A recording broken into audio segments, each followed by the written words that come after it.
Welcome to Using Play to Raise Globally Minded Kids.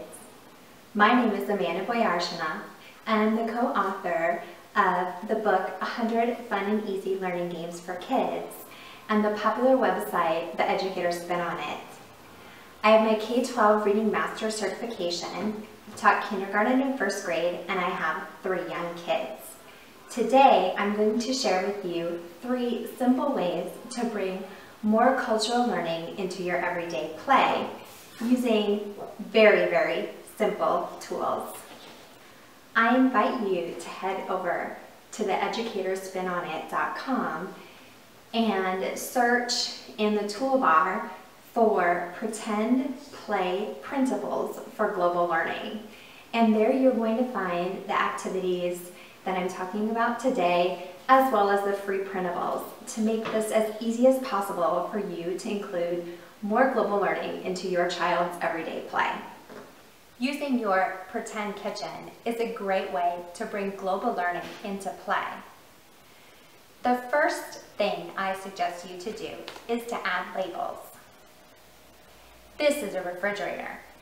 As a kindergarten teacher, I know the importance of the word environmental print, and that means labeling the things around us that say the name. So I made a set of labels for my pretend kitchen, only I just didn't write the word refrigerator. I wrote it in Russian, Japanese, and Spanish. There's many languages spoken around the world, but it's not often that our kids get to see them in print. I want my kids to know that the words in other languages mean the same thing as refrigerator. If you're learning a second or third language in your home, I would strongly suggest making labels in those languages.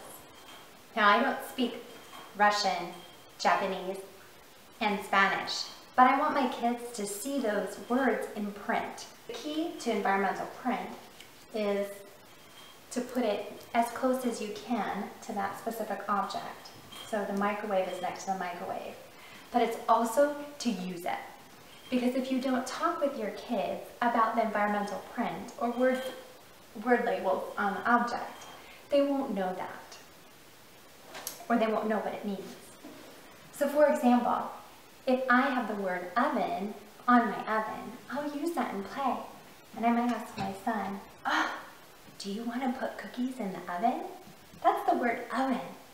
Let's see if we can turn it to 500 degrees. Shh. Whoop, cookies are done.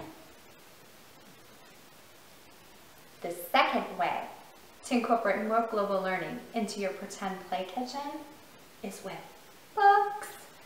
I know that's the reading teacher in me, but books are really a great way to have kids explore the world from the comfort of their own home.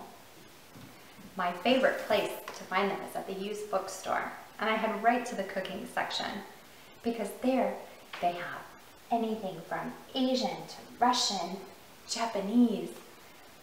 I've seen European cookbooks, and usually they're at a very reasonable price.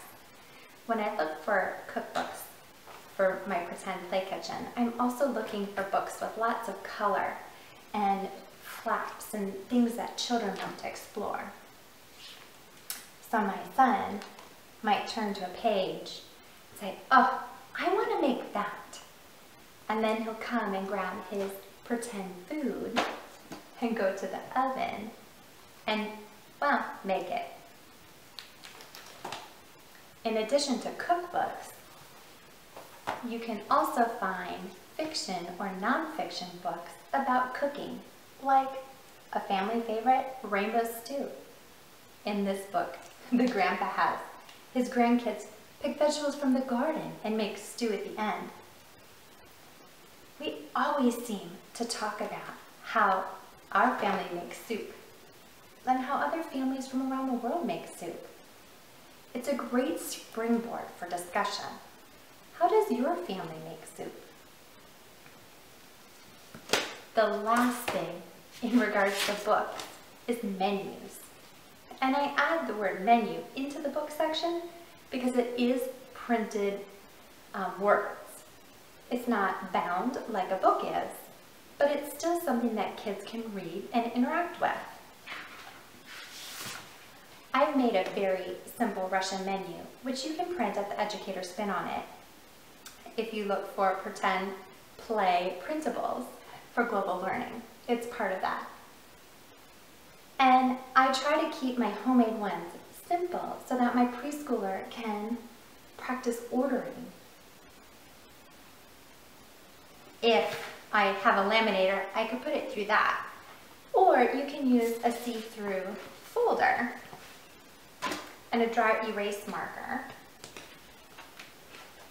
and let your child select the items they want to order, like a bowl of borscht or a cup of tea and chocolate torte.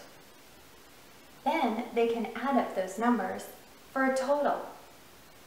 Now you have a literacy, global learning, and math lesson, all in a few minutes. If you go out to a restaurant, ask them if they have a takeout menu, and you can do the same thing with that. The third way that you can bring more global learning into your play is with objects. When I say that, this month in our kitchen, we have these cute Russian dishes. The children like to serve their dolls all sorts of snacks in these. After the month is over, I'll put them away and bring out something new. Maybe it's the teacups from England or the big bowl from Mexico. I also have the cutest little set of wooden sushi. Now, I don't like to bring it out all at once. I like to have one special item every couple weeks or every month, and this keeps the interest high.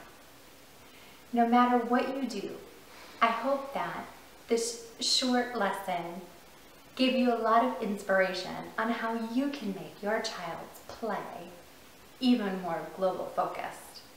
Thanks for joining us.